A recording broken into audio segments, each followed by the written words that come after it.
Good morning. My name is Sarah Elizabeth Warman Lane, and I kept my maiden name somewhere in there because there aren't many Warmans left, and I kind of liked having that family history. I'm from Cleveland, Ohio. That's where I grew up with my parents and my sister. My parents are artists, and we moved back and forth between Cleveland and France so my dad could direct an art school.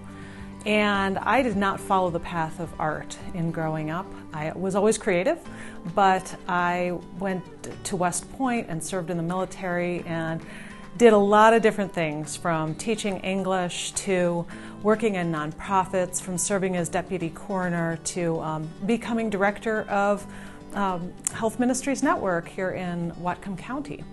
And my family has been coming to Bellingham Covenant Church for a little over a year. My husband is Peter, and we have 4 children. Samantha, 24, Luke, 21, Ayana, 14, and Mika, 13. And we decided to come to Bellingham Covenant Church because of the community, and it's been really wonderful.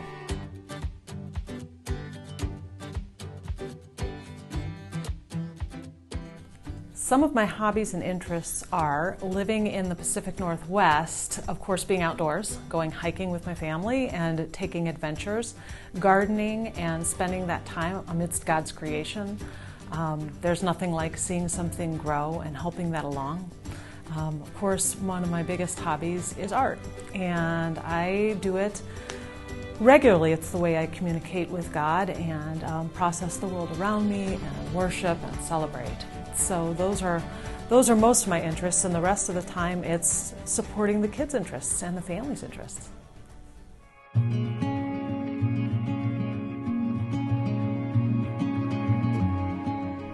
The art wall on the outside of the sanctuary is now decorated with some of the portraits that I've been doing, and these are part of the project called The Art of Aging.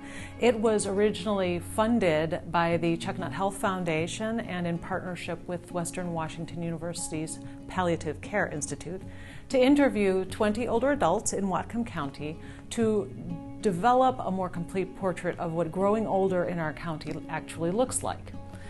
But I was interested in this because I really love knowing people and getting to know people better.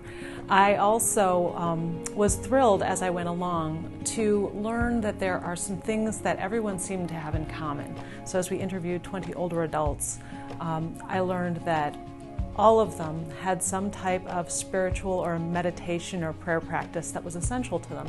And the other thing that people had was a self-care routine, and part of that included living in community. So I thought those were really interesting points, and I think that has relevance to Bellingham Covenant Church on a number of levels.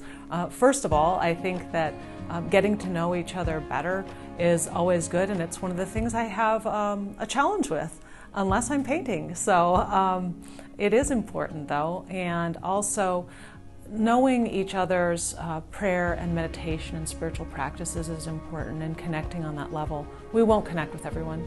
It's just not who we are as human beings, but we certainly can connect with someone, and that is important in enriching our own lives and the lives of our community.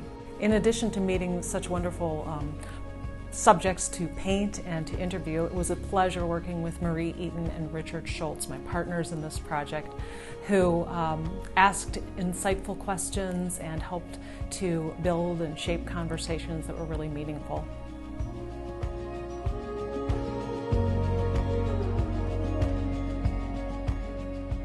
There have been a number of people who were significant to my spiritual journey, and thinking all the way back to when I was a kid, it was my friend Becky McCracken who took me to church with her because my family didn't go to church. And then from there we went to a summer camp together, and the lead pastor there, encouraged me to go into the military, and we kept in touch, and he visited me at school with his youth group.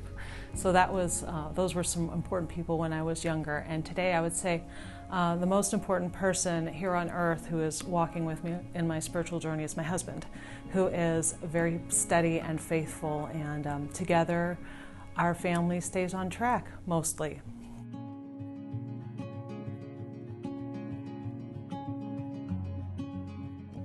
When it comes to my faith or God or Jesus, the question that I have is, where does my role as a servant leader end? And where do my personal interests and passions begin?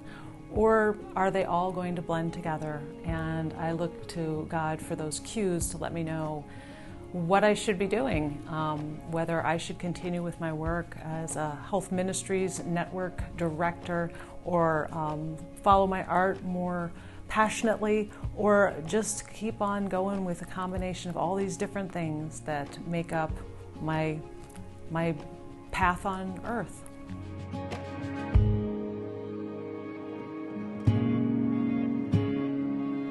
One important thing that I've learned about my faith over the past year, or maybe it's been the past 3 years since the time has really changed, is that what is happening now is a very small part of the long arc of time. And though things can go awry today or tomorrow or over the next year, in the long arc of time, it will all be okay.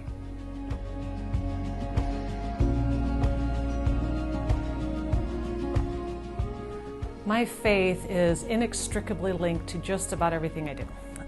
It wasn't that way when I was young. When I was young, I had a certain understanding, and I tried to, it was more dualistic.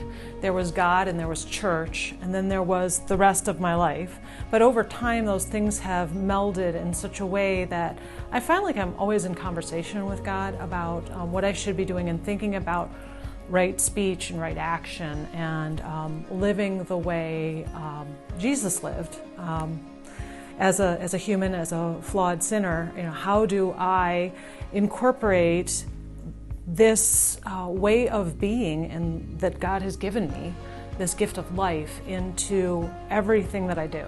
And so there really is very little distinction between the two.